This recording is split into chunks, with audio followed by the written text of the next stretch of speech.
The final episode of Dragon Ball Z aired on January 31st, 1996. The series concluded following the ending from the manga by Akira Toriyama in May 1995. The Dragon Ball series ended in true Toriyama style by leaving the story open-ended, through the introduction of a new character and further adventures which Toriyama left to our imaginations to experience.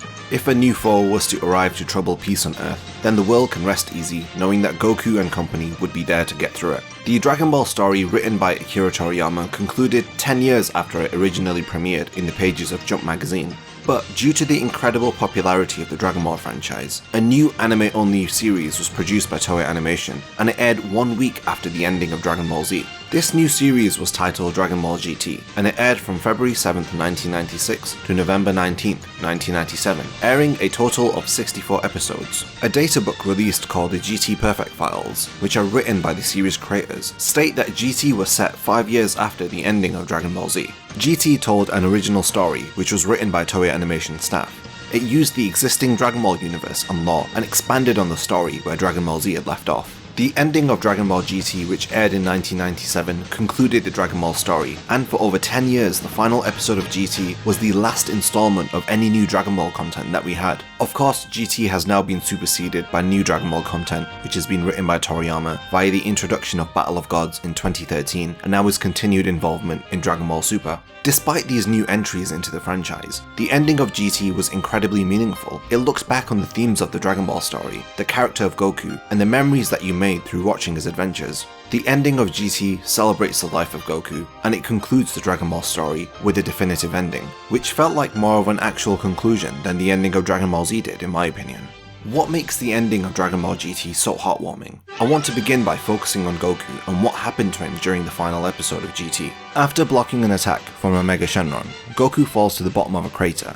He lies there lifeless. Everyone presumes that he has died. Vegeta pleads for everyone to flee from Earth while he holds back a Mega Shenron. After battling with all his might, Vegeta finds himself laying beside the hole that Goku fell into. Smiling as he looks down the crater, Vegeta passes out. Goku rises from the ground with a Genki Dama charged up. Goku has no halo above his head, which would indicate that he has not died. Does this clear the theory that Goku died during the battle against Omega Shenron? I don't think so. The scriptwriter for Dragon Ball GT episodes 60 to 64, Atsushi Maekawa, speaks about a change that occurs to Goku. The idea of Goku dying or something else having happened to him is left for the viewer to decide. It has been written to be ambiguous and vague. Maekawa states that there is one certainty, however. After he rises up from the crater, this is not the Goku that we have come to know up until now. Maekawa follows up by discussing how he wanted this instance of death to be viewed as Goku may be alive, but there is a sadness similar to our reality attached to it. His rising back up from Omega Shenron's attack has changed Goku. Goku not having a halo must have been one of the ways that the writers kept things vague about the ending. After defeating Omega Shenron, Goku falls unconscious. The eternal dragon Shenron summons without any prompt or chant. Shenron's eyes glow similarly to when a wish has been granted.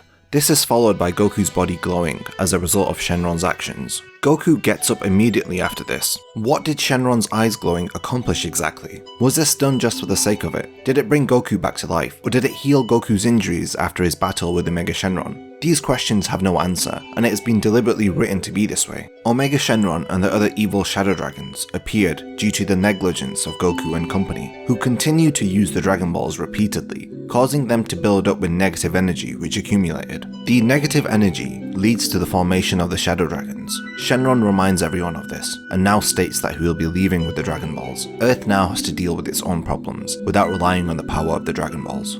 The mystery of this episode continues when it is established that Goku and Shenron have an understanding between themselves. Goku requests for one final wish from Shenron, and once this has been fulfilled, Shenron says something that has left me feeling curious to this day. "Your wish is granted. Come, let us go, Goku." Goku responds by saying, "Huh?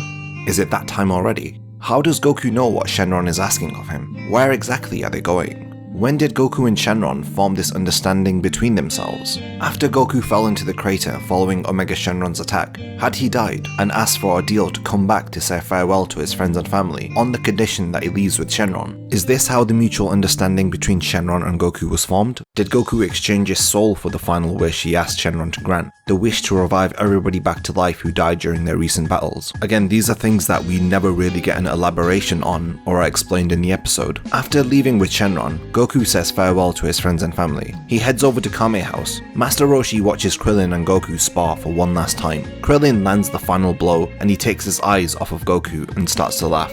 Master Roshi, however, throughout this whole exchange does not take his eyes off of Goku. He watches Goku with the same expression. Then Master Roshi says, "Goku, are you?"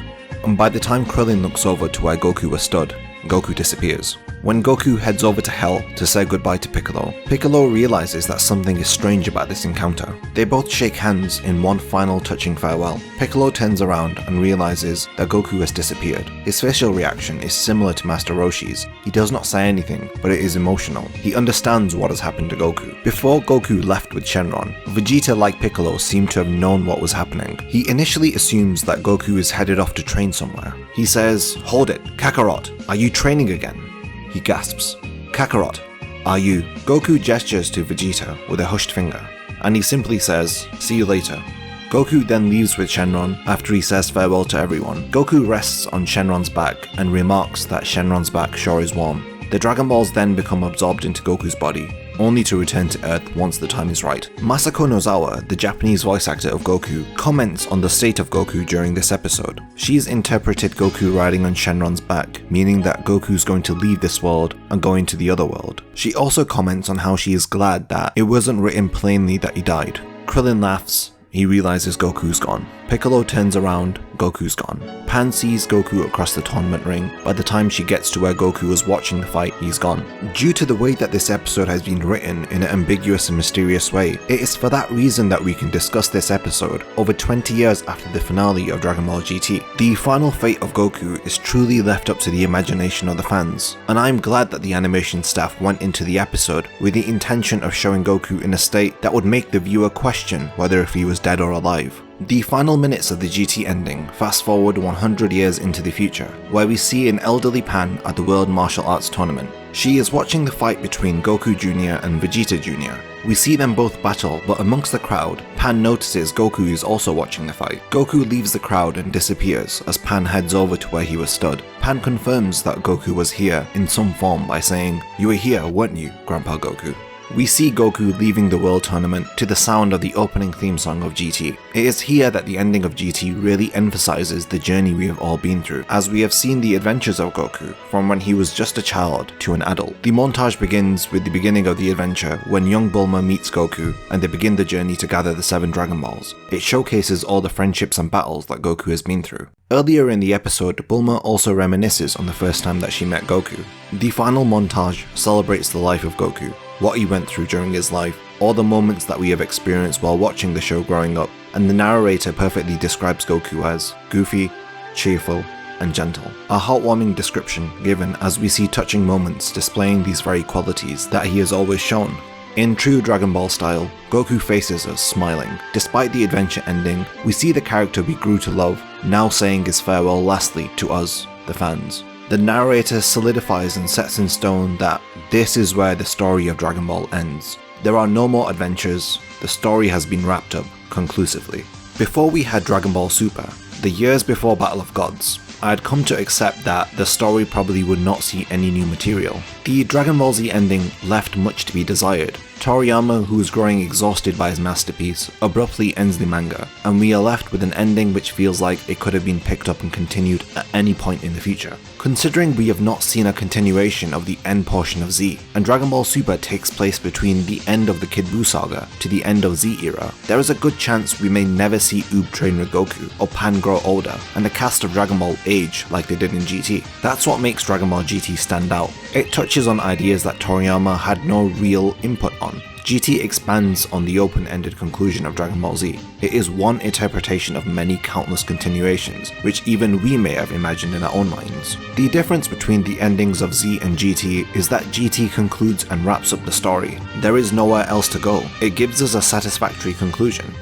Despite the flaws that GT had, with its continuity issues, the story not completely making sense sometimes, and straying away from anything that resembled a story being written by Toriyama. In my opinion, the ending of Dragon Ball GT will always be its strongest quality. It takes complete advantage of the fact that the conclusion had no input from Toriyama. Without GT, we would not have had the nostalgic look back at the story from Dragon Ball all the way through to GT, Goku saying farewell to all his loved ones, and the tribute to Dragon Ball that the entire ending of GT is. The music, the greatest strength of the GT ending, that it wasn't written by Toriyama. The tearful farewell, which is the opposite of Toriyama's method of storytelling. It leaves the viewer feeling nostalgic and tearful, properly concluding the story of Dragon Ball in a way that we may not have seen if it wasn't for Dragon Ball GT. Because of you, Goku, it has been fun.